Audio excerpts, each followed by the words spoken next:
Welcome to Treyd Secrets, the podcast where we dig into what really drives growth in inventory-based businesses and what silently wrecks them behind the scenes. If you've ever looked at your dashboard and thought, the numbers look great, but where's all the cash? Today's episode is for you. Today's guest is Thomas Gleeson, co-founder and COO of Storehero, a platform that helps e-commerce brands move beyond vanity metrics like ROAS and actually track and forecast real profitability. Thomas grew up in a family DTC business, spent years at Shopify advising hundreds of successful merchants, and today helps founders cut through the noise and make better decisions every day with Storehero.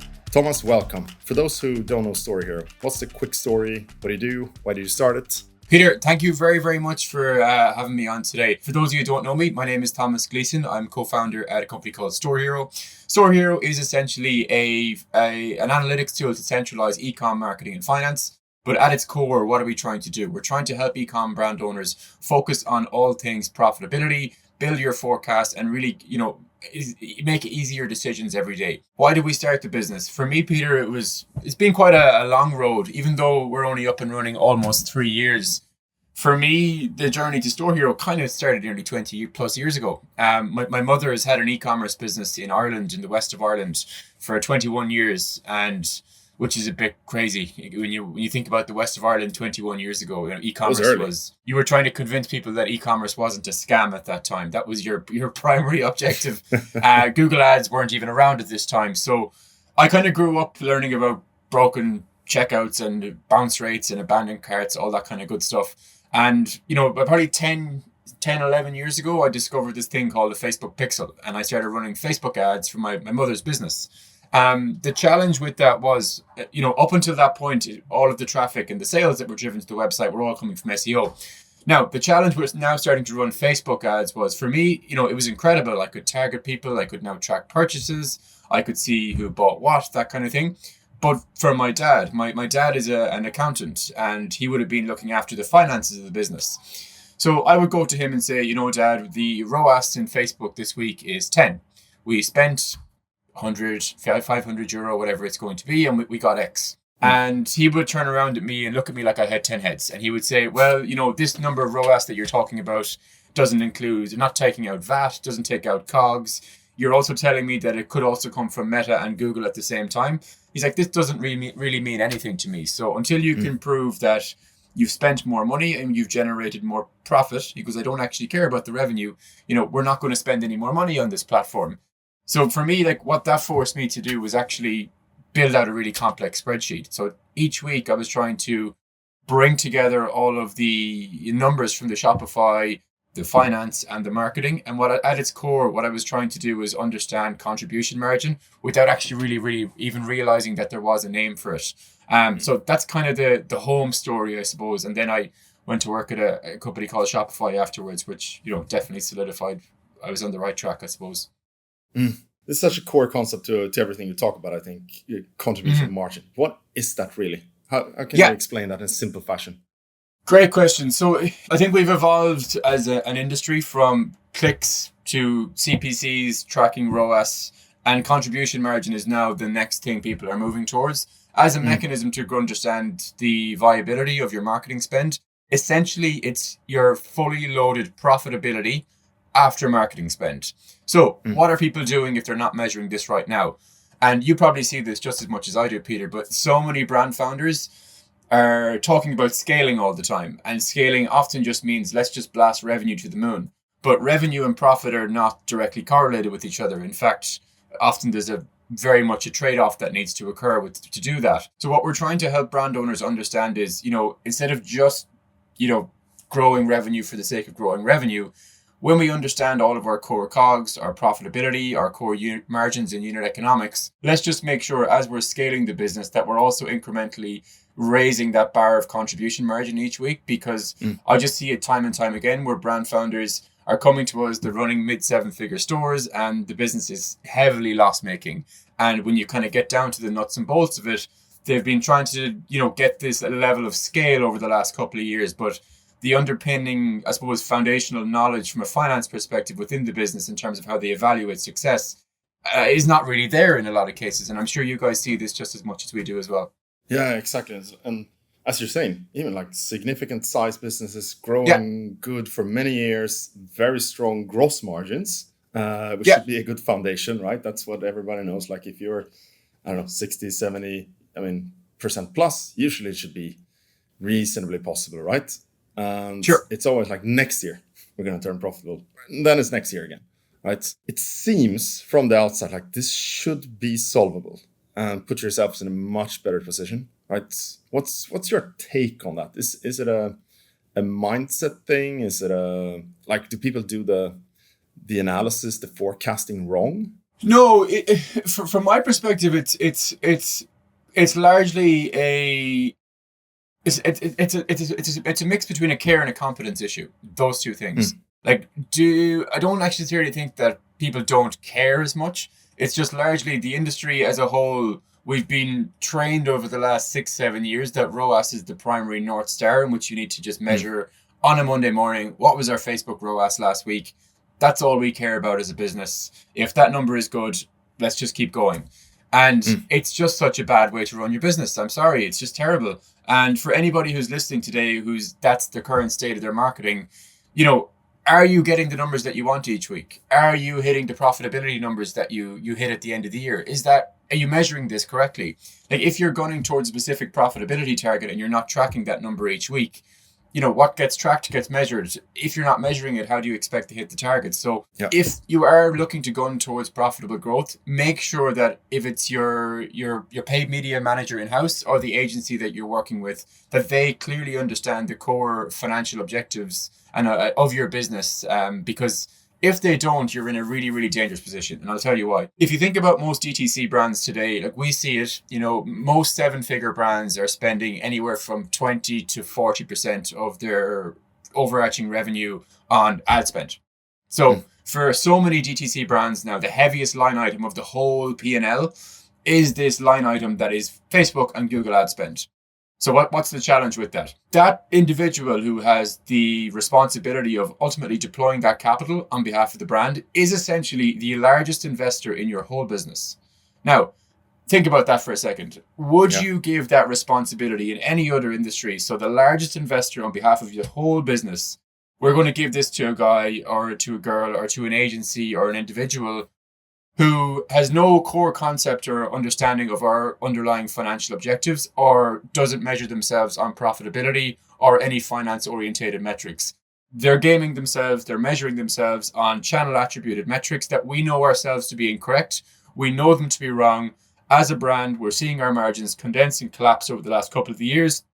We have the Facebook tax increases. I call it internet rent, whatever you want. That's increasing. Tariffs are kicking in, supply chain, everything else like that. Every brand we're speaking to, margins are getting squeezed. So when we look at that largest line item of the P&L, we need to make sure that that person deploying the capital clearly and fundamentally understands what are we trying to achieve? What does a gross margin mean? What does a contribution margin mean? And how do we understand and articulate that back from our forecast and execute that on a weekly basis? So the contribution margin seems like the obvious sort of replacement for the ROAS as the main top of the of the dashboard metrics, right? What does that include? As specific as you can. Yeah, sure. So contribution margin is essentially net sales. So stripping out taxes and returns, discounts, all that kind of thing. So the net sales figure.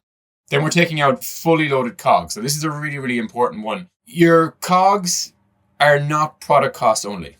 Okay, we're not a retail unit where you walk into the store, you buy the t-shirt and you walk out again. But a lot of e-com founders think about their margins as if that is the case. There is unfortunately a bunch of paper cuts that happen every time from a margin perspective, every time we fulfill an order. Yes, we have the price of the t-shirt that we have bought, so that is obviously a COG. However, we have a transaction fee.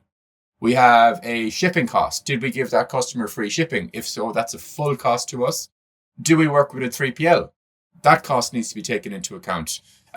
Do we offer free returns? That cost, if we have a 30% return rate, which a lot of, apparel brands would do, that again is another real cost. 3PL needs to repackage that again. So making sure that you understand the fully loaded COGS is in there. So again, just to go back to the contribution margin definition, net sales minus fully loaded cost of COGS or cost of delivery minus your total marketing budget.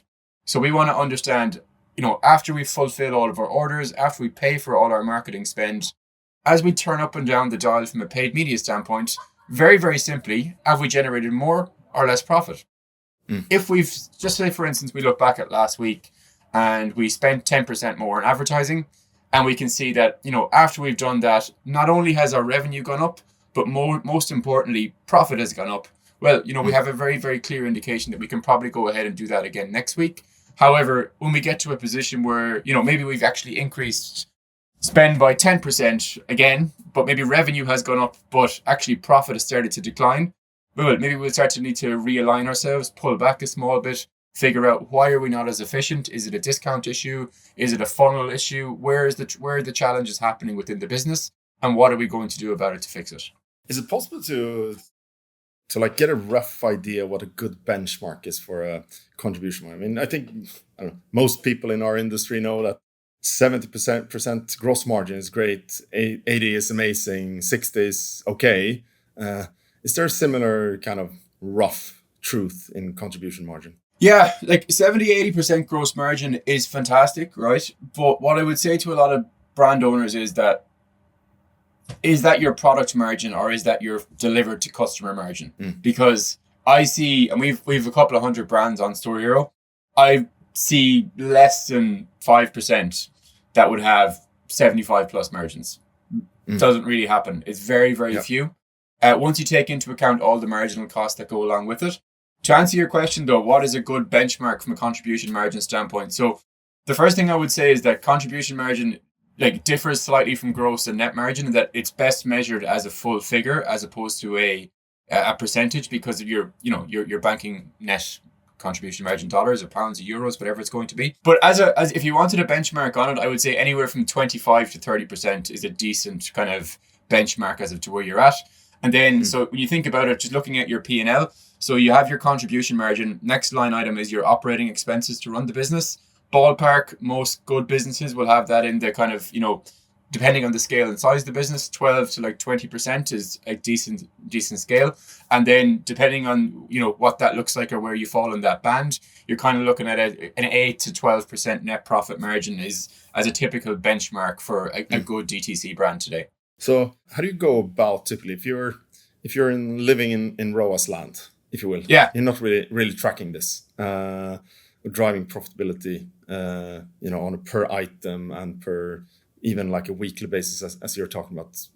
What's the process of switching? Is this a huge effort, need to bring in consultants, or can you get there quickly and in a fairly straightforward way? Yeah, no, really, really good question. Really, really good question. So the good news is that, to take action on most things, you need to be feeling a bit of pain. I think there needs to be a motivator there somewhere. If you are living in ROAS land, you're probably confused. You're probably feeling a bit of pressure. Ad costs have risen quite substantially over the last couple of years. And, from my perspective, most calls I have with founders is just reassuring them that they're making the right decision. But if you don't have the confidence and clarity to stand over your profit numbers, it's hard to make that decision correctly. To answer your question, how do you start? How do you get into this framework? How does it all work? I would start really, really simple. Obviously, our platform does it really, really well, but you don't need this to get just started immediately, even to see, does this actually make sense to me? If I was a founder trying to figure this out today, I'd be saying, okay, let's just look back at the last 3 weeks, 4 weeks, whatever it's going to be. Get an Excel spreadsheet out, look at your net sales, break it up by week. Let's get your fully loaded COGS, get an estimate for what the COGS on top of just the product costs are. So your rough estimate of what your shipping costs were, transaction fees, any 3PL fees, and take away your marketing budget as well, and figure out, okay, is there interesting information here that I can see? Have we spent more or less in different weeks? And actually less about how has it affected top line revenue, but more so how has the impact on profitability been on the bottom line?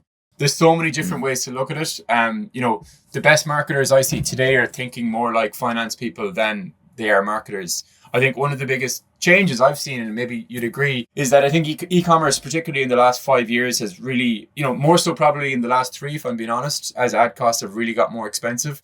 E-com marketing specifically has evolved. E-com has evolved from what used to be primarily a marketing exercise to more of a numbers game wrapped in a marketing cloak. And when I look at the agencies and the individuals and the brands that are killing it, like they're just so dialed in on numbers. Like the marketers are drilled on gross margin and COGS percentages. That's their Bible. They're not living in ROAS land all the time. Yes, and I'm not saying ROAS is not important. On a channel and campaign level, it's super important. But you are that investor on behalf of the whole brand. You need to speak financial language to get sign off for bigger budgets, to help brands hit serious scale. If you are serious about growing the business and making sure that it's profitable, as a marketer in a world where AI is going to start, taking on more and more of the role, how do you differentiate yourself? Well, you need to evolve your skill set, and that will really come by just skilling yourself up and being able to have that commercially led marketing conversation with brands. And I can tell you from the brands that we're speaking with, it's something that most brand founders are crying out for at the moment. They just a lot of the agencies that they're working with are unable to have that conversation. And the ones that are, and we work with plenty of those agencies, they're just mopping up brands left, right, and center because that's what the founders are screaming for. Do you see this contribution margin, capital allocation mindset affect other parts of operations as well outside of marketing? 100%. Yeah, everything. Everything from supply chain to operating expenses to cash flow, it affects absolutely everything because we go through this really simple forecasting document with brands. And what we often show them is, okay, you want to hit 10 million in revenue this year, or you want to hit 1 million in revenue this year. Let's just put in your operating expenses. Let's put in your gross margin and your profit kind of outcome or your profit goal. And then what it actually does is work backwards to figure out what your marketing budget could be. So I'm not asking a brand for what their target spend could be. I'm asking them for your sales, your COGS percentage, your operating costs, and your profit goal. And that works backwards. For me, and just to answer your question, how does this mindset change other aspects of the business? What marketers get really, really excited about is that if they can change the percentage COGS from like 54, 55, and even just change that to 45, it just frees up so much extra budget for them to spend on ads that makes their life so much easier. If they went to the brand and asked for sign off for an extra 100, 200K, they would never get it. But now they're focused on reducing COGS. But when they go to the website, they see that they're discounting everywhere. They're giving free returns. They're giving free shipping. So a lot of the best marketers and agencies that we're working with are now almost turning into business consultants, and they're just trying to improve gross margin because they know as they improve gross margin, it frees up infinite more budget for them to spend on marketing without needing to change top or bottom line goals. I think that argument will get founders' ears. I could actually invest more and grow faster. When you think about it, like I'll just give you a very, very quick example. Like we had a brand last week and doing about 1 million, maybe 1.5 million here in the UK. And it turned out they had 55% COGS and we moved it back to 45. And I can't remember the strict OPEX or profit targets, but it essentially, I think they were able to spend 180 the first time, 180K to achieve their goals. And we toyed around with the COGS percentage a little bit.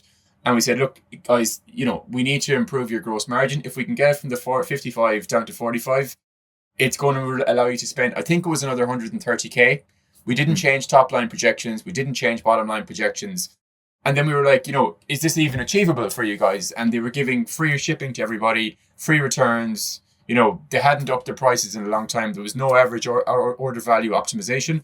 There was so much opportunity, so much low-hanging fruit to improve that gross margin perspective.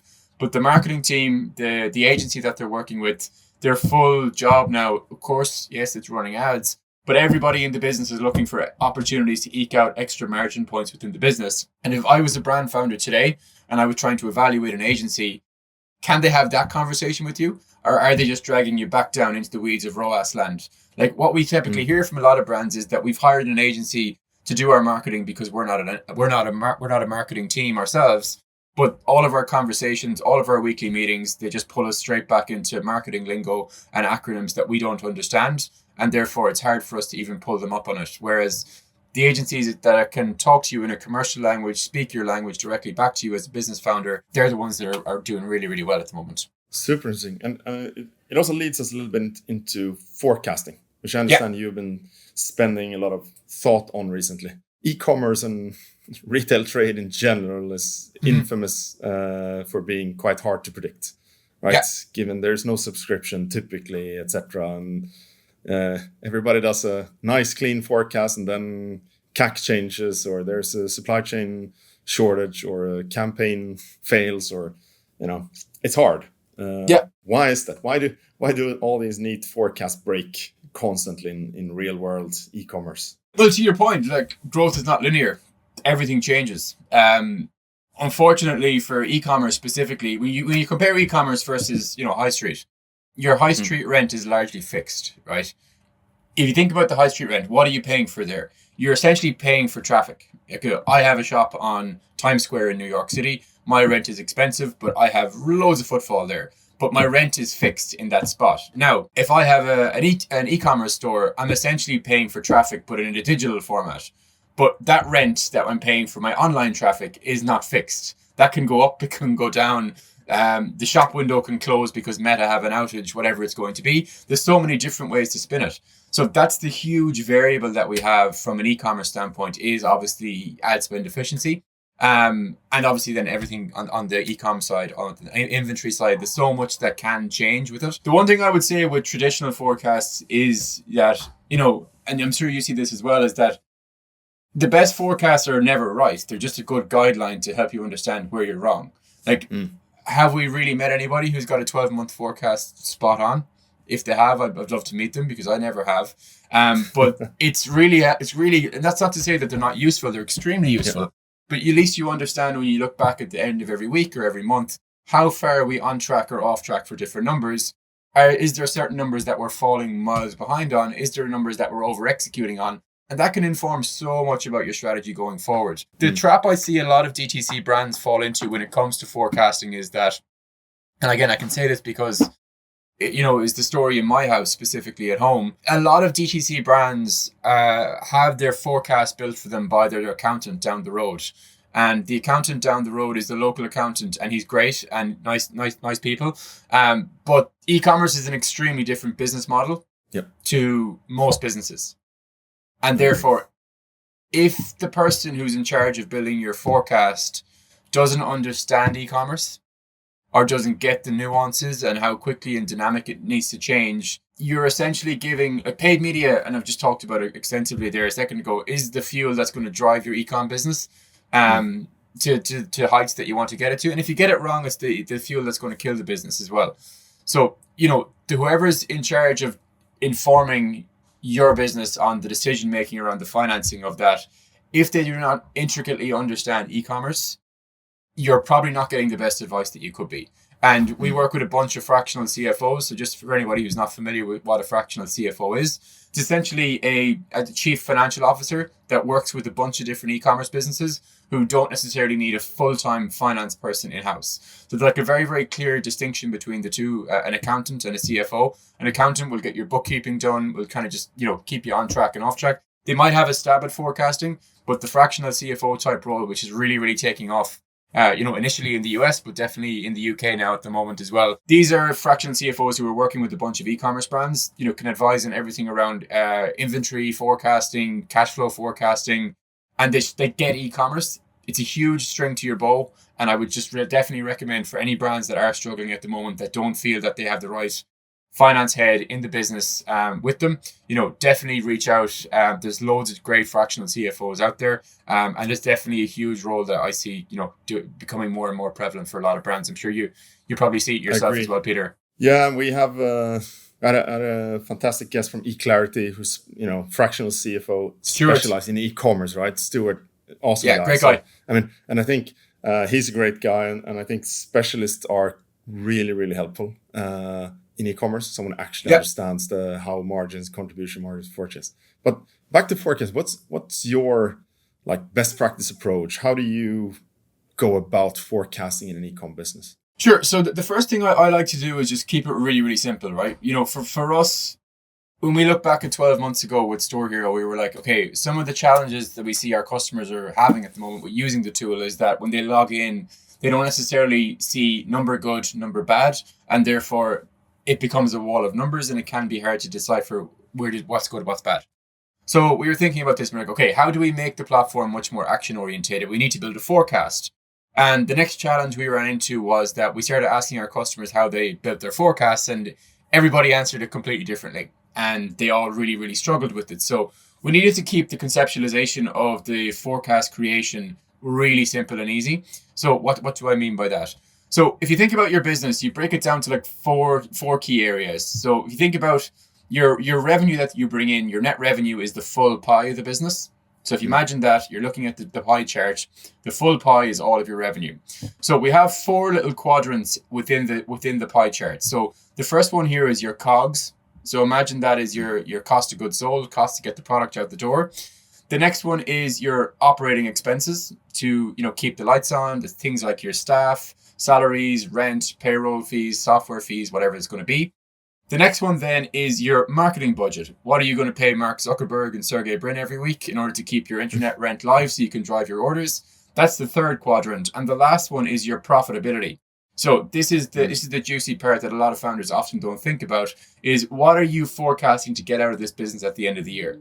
And I'm not talking about from a revenue standpoint, but also just purely from a profitability standpoint at the very, very end. That's typically how we build the forecast. We ask people what the revenue target looks like.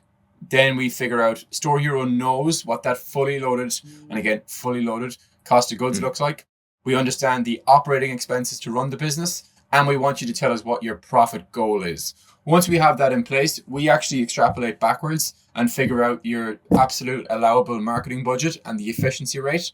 So we have that kind of core fundamental foundation in terms of this is what we want to achieve over the next 12 months. And essentially from there, what we do is overlay all of the previous year's seasonality, so we can see a full 12-month forecast broken down for not just sales and marketing spend and profitability, but all the way down to how many new customers do I need to drive in March? What does my CAC need to be in April? How much Klaviyo revenue do I need in August? And how much traffic do I need to drive in November and December if we are to hit those goals?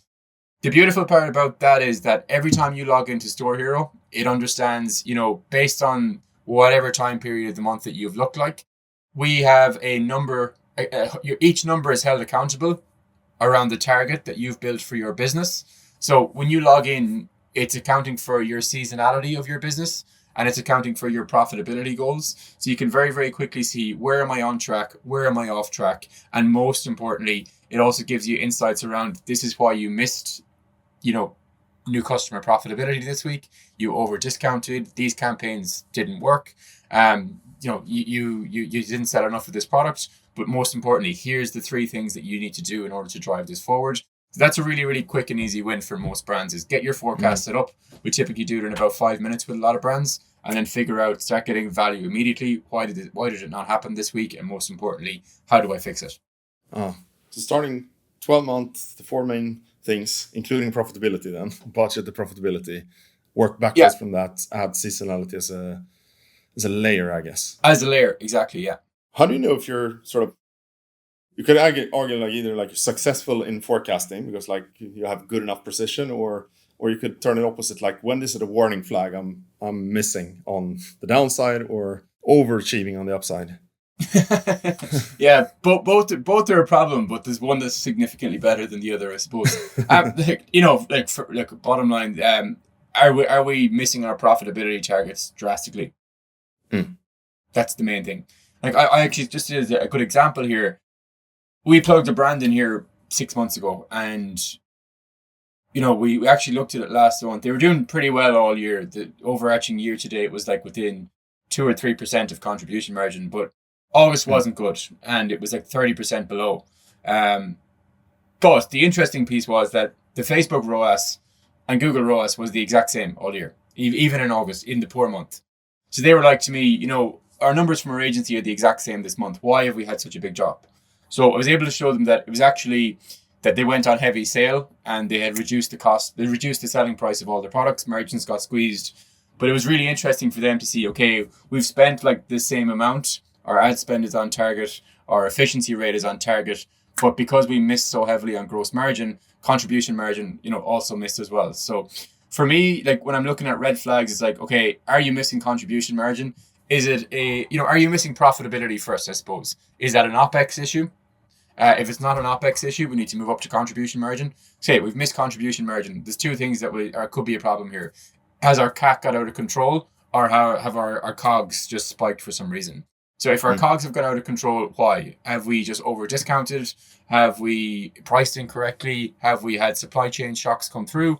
All are very, very relevant and reasonable issues to have, and we see them all the time. The second one is CAC. Has your CAC got out of control? Why? Have you spiked spend? Is there a new Facebook update that's just messed up your algorithms? Have you not got enough new creative coming in? Or maybe are you not dropping enough new product development into the ad account in general? Has your product gone stale? What could it be?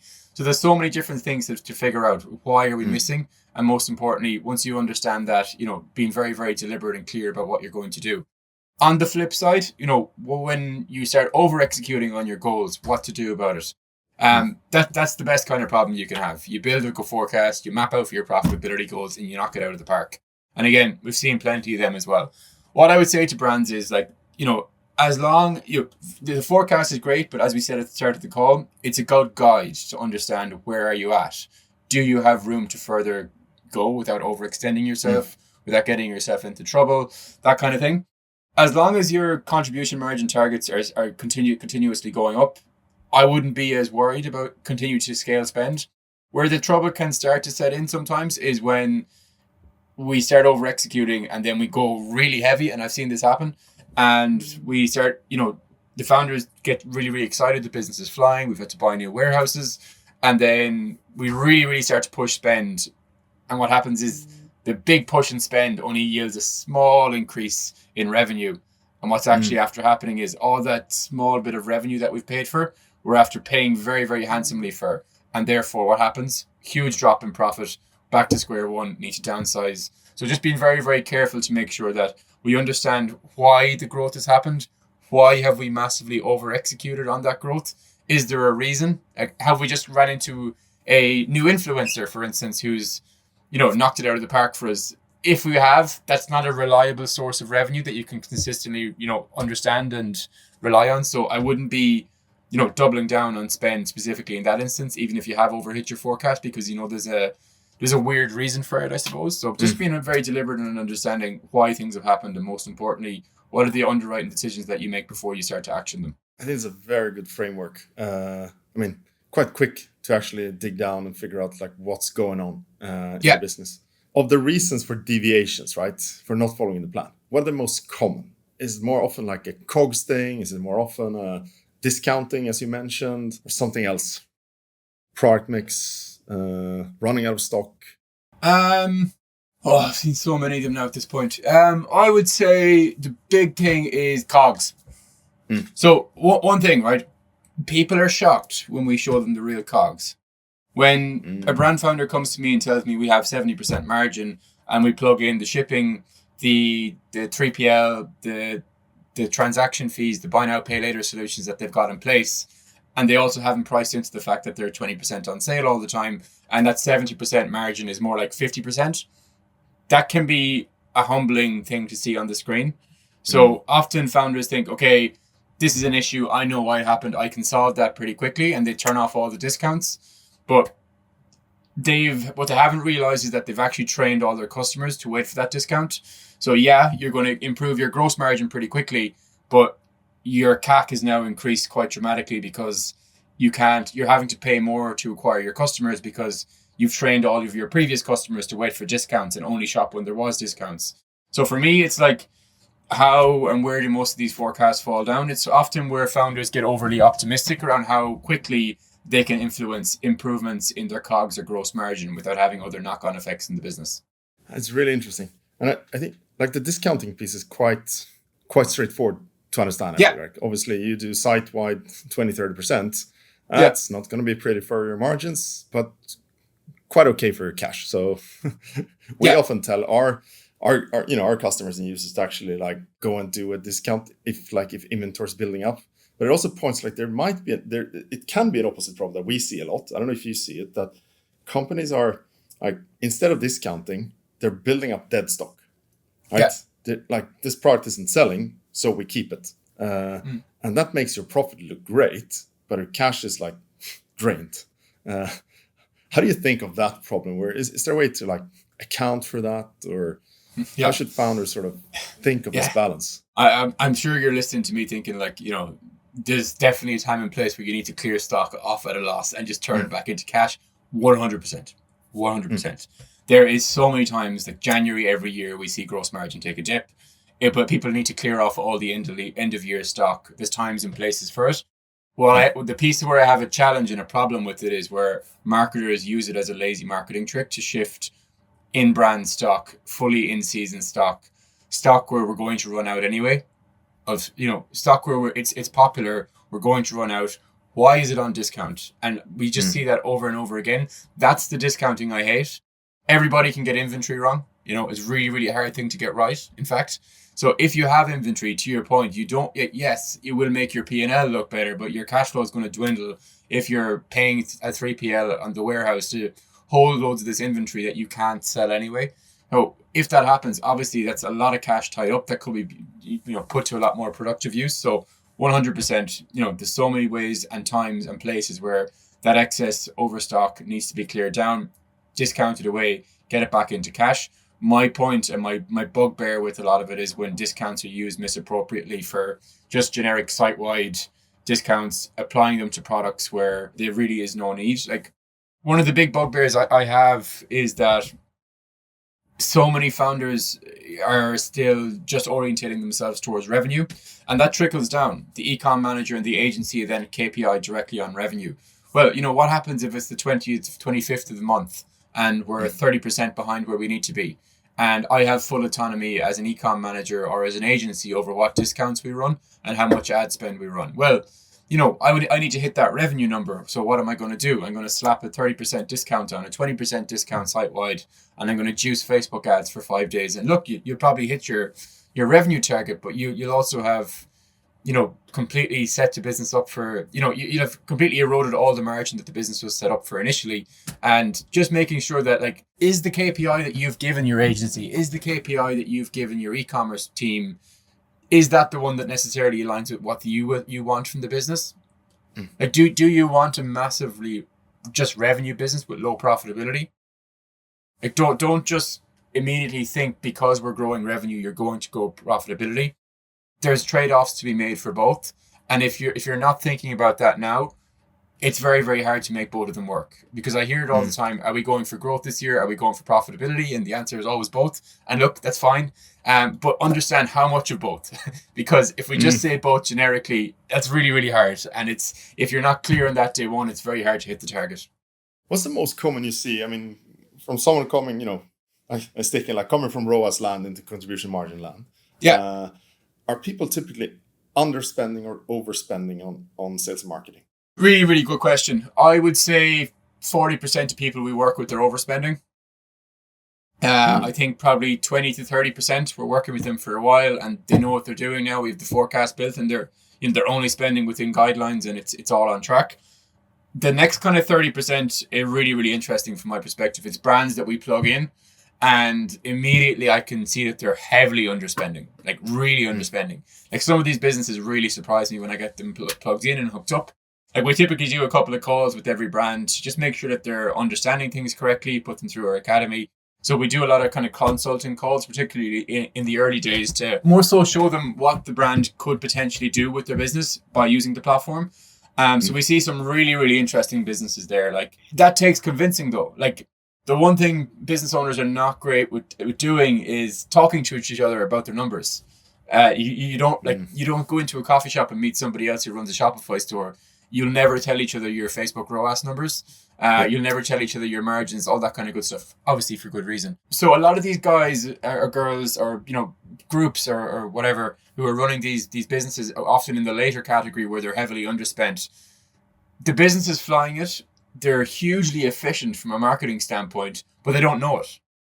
They don't know it.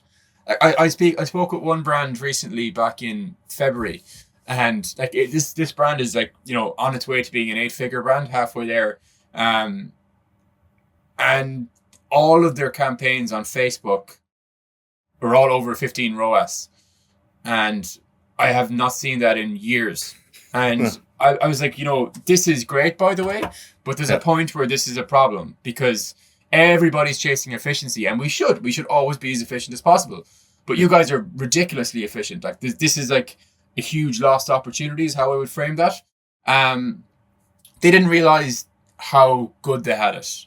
And actually, we've been spending into that the whole time. I've been trying to flip the narrative here. It's like, okay, when we start to work with this platform, we start to use Storehero, we're going to look at ROAS as a guide still, but we're actually going to measure net euros in the bank from a margin perspective each week. So you're gonna think I'm crazy over the next couple of months, but we're going to do it slowly. I don't want to scare you, but let's just say next month. By the way, I think you're heavily underinvested. So what I'd like you to do is increase your marketing spend by 10% next month. Here's what I think that's going to happen. If that happens, I want you to do it by a further 20% the next month. If that happens, here's what I think is going to happen. We're going to do a further 30% increase again the following month. So you're trying to get people in, tell them roughly where they're at, how good it potentially could be, and you don't want to scare them. The reason, like when you think about a business that's hyper efficient, who has underspent, they've also underspent because there's a fear of overspending. So you want to A, educate them on where they're at, but B, just do it slowly for every business. Like, a lot of people are coming on the first calls and I'm telling them what's possible. Nobody should ever get on a call and completely change their business strategy after one call with anybody in the world, let alone me. So, what we're trying to say is that this is what we're going to do in 1 month. If this works, I want to prove it to you first of all, then we're going to do it again, and then we're going to rinse and repeat. So for those businesses that are, heavily underinvested, it's a lot of education, but when they can understand just core net euros in the bank, as opposed to trusting Facebook and Google, it's a lot easier for them to reconcile increases in marketing spend if they can see direct correlations with increase in profitability week on week. Is there sometimes also a case to lower prices? I mean, going back to your framework, like if you have an excessive ROAS, if you will, or excessive margin, would there ever be a case for that? If you have excessive ROAS, I think if you end up lowering prices, it's actually going to drive a higher ROAS again, because typically what happens is, like, if you have a price point of, let's just call it £20, and you have a £15 CAC. Well, if you go and reduce your cost, your RRP to the customer from £20 to £15, your product is so much cheaper that actually it's probably only going to cost you £10 to get the customer now, which would mean your ROAS is increased. So the only time I would say reducing prices is, a good thing is if you're really struggling to get any conversions over the line and your efficiency rates are terrible. But I would also say, before you go reducing prices, have that as your last measure. Fully understand your full customer journey funnel. Everything from, immediately landing on the page to post-purchase journey. Is it a retention issue? Is it a gross margin issue? Is it an ad spend efficiency issue? And if all of those things seem like they're in check, maybe then reduce prices. But I'm always against people reducing prices where possible, because every time we reduce price or we discount, it just means marketing has to work so much harder to make the exact same amount of money. So I'm always trying to get people to price higher, if anything else, because the higher we have a bar from margin, the higher price point we have, the less efficient we need to be on marketing, which means that we can probably scale that bit higher. The goal of e-commerce is not to have the lowest CAC in the world. It's almost to have the highest allowable CAC that we can still be profitable and hit that scale. But one thing that we see a lot of is companies coming to us. Obviously, I mean, the problem we're solving is fundamentally like the lack of, cash when you grow, right? Saying like, we have the customers, we just can't buy enough. How do you sort of think of where to put the cash apart from like marketing to growth to margin? If you have endless cash, that is obviously the right thing to do, right? But there is this challenge of inventory and product development and all these other places where you might prefer putting the cash. How do you think of that, in your framework when discussing with founders? Or is it typically like the real bottleneck is actually acquiring customers? Yeah, I don't know. There's so many other great mechanisms and areas that you could spend it on, I suppose. Like, understanding like what is the core cost base of your OPEX look like is another one. Do you need to expand? Is there CapEx required? There's so many different ways you could look at it. I was listening to a really good podcast last week, actually, and they were talking about like another way to improve your marketing without touching the ad accounts is to invest potentially 2 to 3% of your revenue each year into new product development. And that new product development from an inventory standpoint will be rewarded by a reduced customer acquisition cost, which could make the business much more, profitable in the long run as well. So I would have like an experimentation budget, depending on your limits, obviously, and what you're comfortable with, but having some kind of experimentation budget for new lines of inventory, small batches, just to see can we catch fire with one or two, because the amount of businesses that we have that at one time or another they turn on a new SKU and it just completely changes the business is incredible. And it's really, really hard, obviously, to do that, but I've just seen it happen so many times where one new SKU changes everything. And having some kind of allowable budget within your forecast for, to get it wrong and hopefully get it right at some point can change everything. So that's just one piece I would say is, if you have the cash coming in, set some aside, take a gamble, take a risk on a new product or a SKU, and you just kind of see how it works, I suppose. I wanted to touch a little bit on or follow up on seasonality, as we talked about.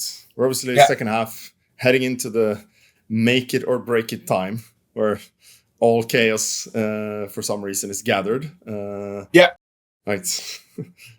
half of your sales, majority of your problems, the least of your cash. The list goes on. Exactly. How do you put that in your framework? How to think through, plan for that kind of crazy season that for most people is Q4, some people is Q2, with this framework? When do you start planning for that, and how do you make your calls and ensure you really take advantage of that period? And look, this is actually really topical at the moment, just obviously time of the year. We're having this conversation a lot with everybody. So we've actually we've developed a bit of a spreadsheet just to kind of do a bit of an operational checklist. So the first thing I just see people not do anywhere near enough is do a retro. Sit down with your team for 2 or 3 hours and just see what happened last year. Go into the ad account for the 5 days before Black Friday until the 4th of December and just see, what do we do from a Klaviyo perspective? What do we do from an ad spend? How did Shopify looked? Which SKUs moved? Which bundles worked? What? And then put it up against what we had planned. Did what we had planned happen? If it didn't, why? Go into Storehero, pull across your highest revenue days, and then see your highest contribution margin days, and just see, are they similar? Is there trends? We obviously probably went really heavy on discounting in Black Friday. How did that impact margin? Maybe the trade-off of margin was worth it because we got so many more new customers on board that influenced our LTV. I'm not going to get too much into the weeds of that, but more so just saying, make sure that you do a clear retro on the previous year. That is the most important piece. What had you planned? Did it happen? If it didn't, why not? If it did, why did it happen? And how would you do it again? The next piece is just understanding and making sure that the team is ramped up and ready, a team and wider suppliers. So, do you fulfill in-house yourself? Have you got your staff schedules and your rosters done up for people to work extra hours around that time period? Have you got the machine serviced? Is everything ready? Are you working with a 3PL? Have you given them advance warning on what days you're doing drops to make sure that they can, have this, make sure that your customers get served, whatever it's going to be? That's obviously such a critical component of it. Making sure that everything is mapped out, your discounts are there. Have a week-on-week forecast, and even as it gets down to that weekend, a day-on-day, because things change really, really fast. You need a plan B. If you don't have a plan B, you're going to be forced to make one on the spot. And the best time to make the plan B is going to be now, as opposed to in the heat of the moment when, emotions are going to be high. There's so much riding on this. It's a really, really amazing time of the year for e-com founders, but it's also extremely stressful. There's so much going on. To your point, there's so much like a really condensed part of the year is on 4 days of the year. And you need to make sure the CRO on the website's working. We need to make sure that the ads are working. We need to make sure that the customer service is rocking. We need to make sure the 3PL can fulfill the orders, that the emails go out. There's so much moving parts. Anything can go wrong. So it's a really, really stressful time for founders. So the more prep you can do, the better. Go back, do a retro on last year, figure out what worked, what didn't work. Understand, how does this period of the year fit into our wider profitability targets? Have we got a plan built out?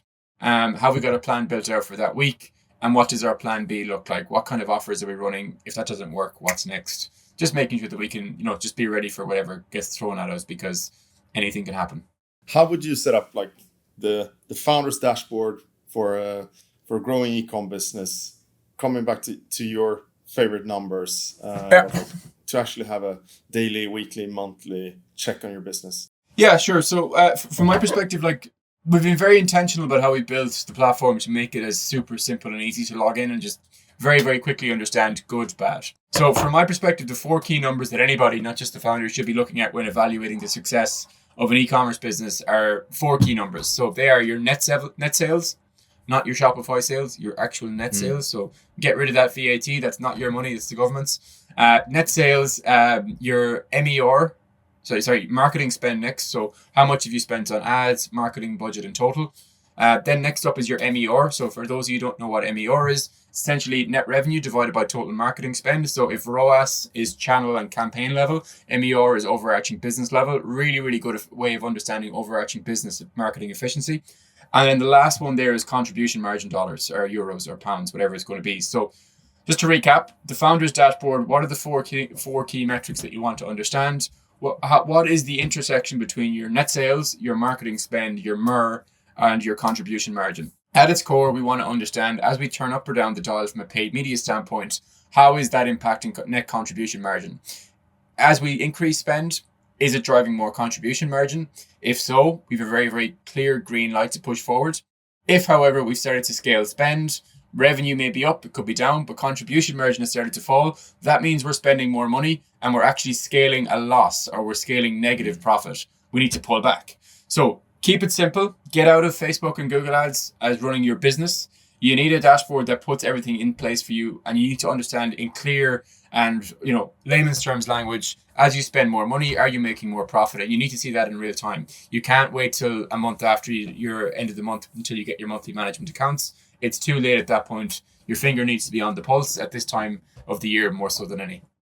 That's an awesome takeaway. Perhaps we should go into not a wrap up, but see if we can summarize a few more crisp takeaways. I really enjoyed this this conversation. As have I. First, maybe, what's the most common decision you think most e-com brands should rethink this month? So what, we're in September. I'm probably not going to deviate too far off course. Is like being true is like, does our current North Star align for founders out there today? Does our current North Star as a business align with what I want? And be very, very intentional about that.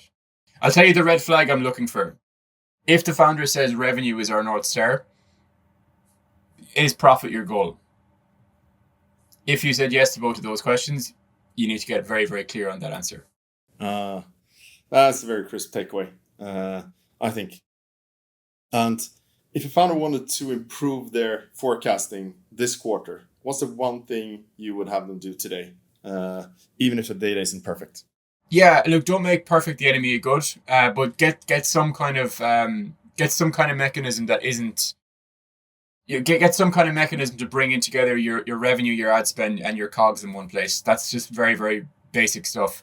You shouldn't be doing it on a spreadsheet. The spreadsheet is too laborious, it's too manual. Don't be using any tools like Looker Studio or Supermetrics. They don't bring in your COGS. Great for tracking revenue, great for tracking ad spend. But the devil is in the detail. The devil is in your COGS data. That's vitally important. You need a platform, some kind of tool to bring together e-commerce marketing and finance operations. And you need that, built out for Q4 more so than anything else. And finally, what is your number one trade secret? Number one trade secret, I would say, slow is smooth and smooth is fast. So just making sure that, in chaotic worlds, that we just make sure that you understand your numbers. Don't be making any rash decisions.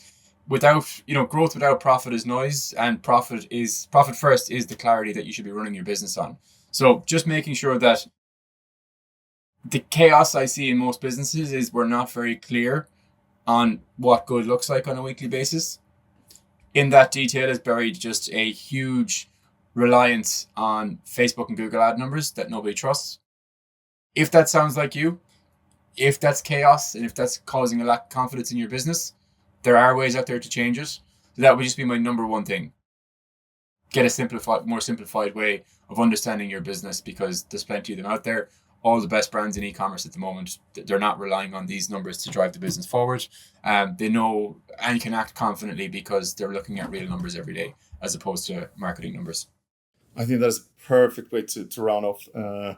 Thank you so much for joining, Thomas. I will definitely go back and listen and go through my notes again. So many nuggets of wisdom and lessons in here. And where can people find out more about you and about Storehero?